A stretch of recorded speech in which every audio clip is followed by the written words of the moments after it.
د حاجاتو دپاره ډیره بهترین او پاورفل وظیفه تمام حاجات په دې الله جل شانه پوره کوي بغیر د دعا غوښتلو نه، بغیر د محنت نه. ان شاء الله چې کوم حاجت دی وي، کومه مسله درته پیښه وي، دا مسلې به د الله جل شانه ضرور ختموي، ځکه ختمولو والا ذات څوک دی؟ الله. هغه الله محترمو چې زما او ستاسو پالونکی دی. ډېر وظایف بعضې انسانانو کې ما سره ډېر خلک رابطه کوي، زموږ وظایف نه قبلیږي محترمو، نو موږ به ناامیدي نه کوو. ناامیدي ته وایي چې تاسو وایي زموږ وظایف نه قبلیږي، دا ناامیدي ده. دا په الله تعالی باندې ښه ګمان نه کول دي محترمو. داسې وایي چې انشاءالله الله تعالی به ضرور قبلوي.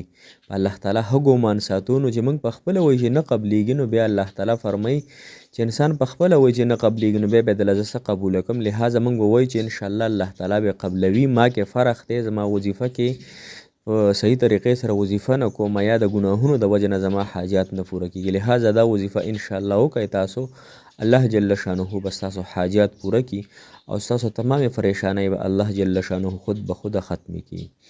السلام علیکم ورحمت الله وبرکاتو. ډېرو معزز و محترم او قابل قدر مسلمانانو رونو خویندو، هغه مسافرو به کوم چې بهر وطن کې ژوند کوي، ټولو مسافر د الله تعالی حامی او ناصر شي. محترمو، نن زموږ بهترینه وظیفه ده او در جناب محمد رسول الله صلی الله علیه وسلم وظیفه ده. هغه یو صحابي ته ښودلې وظیفه ده. نو دا وظیفه را سره انشاءالله واورئ. د هرې بیمارۍ دپاره، د هرې تنګدستۍ دپاره، د هر غربت دپاره، د کاروبار دپاره، د اولاد دپاره، د انسان تندرستي چې په زندګۍ کې راشي که نه، نو دته مسایل پیدا شي. لهذا دا مسایل به الله تعالی ستاسو ختموي. دا وظیفه مفتی شفیع، مفتی اعظم پاکستان، مفتی شفیع رحمت الله علیه هغه ذکر کړی ده په معرف القرآن کې. د قرآن یو دا تفسیر دی، هغې کې ذکر کړی ده.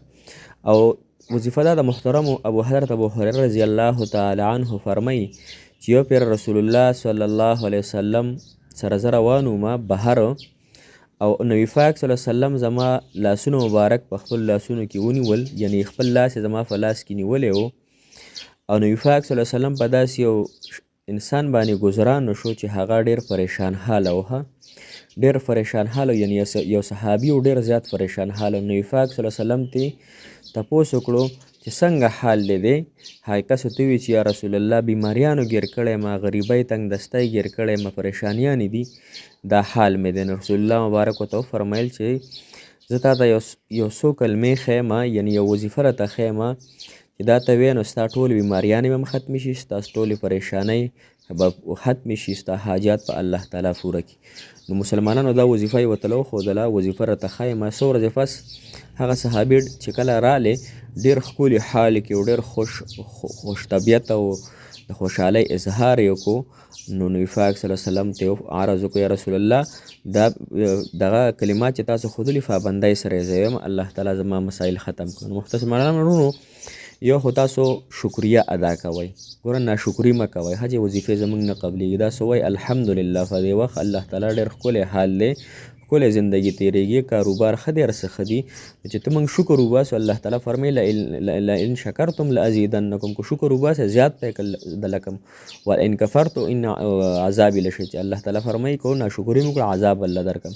نو شکرګزاري دا یو د الله تعالی نعمت دی چې شکر موږ وباسو. وظیفه دا د محترم مسلمانان، دا وظیفه به تاسو نه پرېږدئ، دا به تاسو هره ورځ انشاءالله وایي. بسم الله الرحمن الرحیم په تاسو ته په سکرین باندې ښکاري. توکلت علی الحي الذي لا يموت الحمد لله الذي لم يتخذ ولدا ولم يكن له شريك في الملك ولم يكن له ولي من الذل وکبره تکبیرا. دا وظیفه تاسو ورځ کې خامخا یو سل یو پیره وایئ یا 314 پیره روزانه د خپلو حاجاتو د خپلو پریشانو دپاره انشاءالله پابندۍ سره دا تاسو وایئ. او ناشکري د الله تعالی مه کوئ، انشاءالله الله تعالی هم حاجات پوره کړي. الله جل شانه هم خوشحاله ساته، آباد ساته. الله تعالی مو د زړه مرادونه، حاجتونه، مقاصد پوره کړه. جزاک الله خیر، احسن الجزا فی الدنیا والآخره.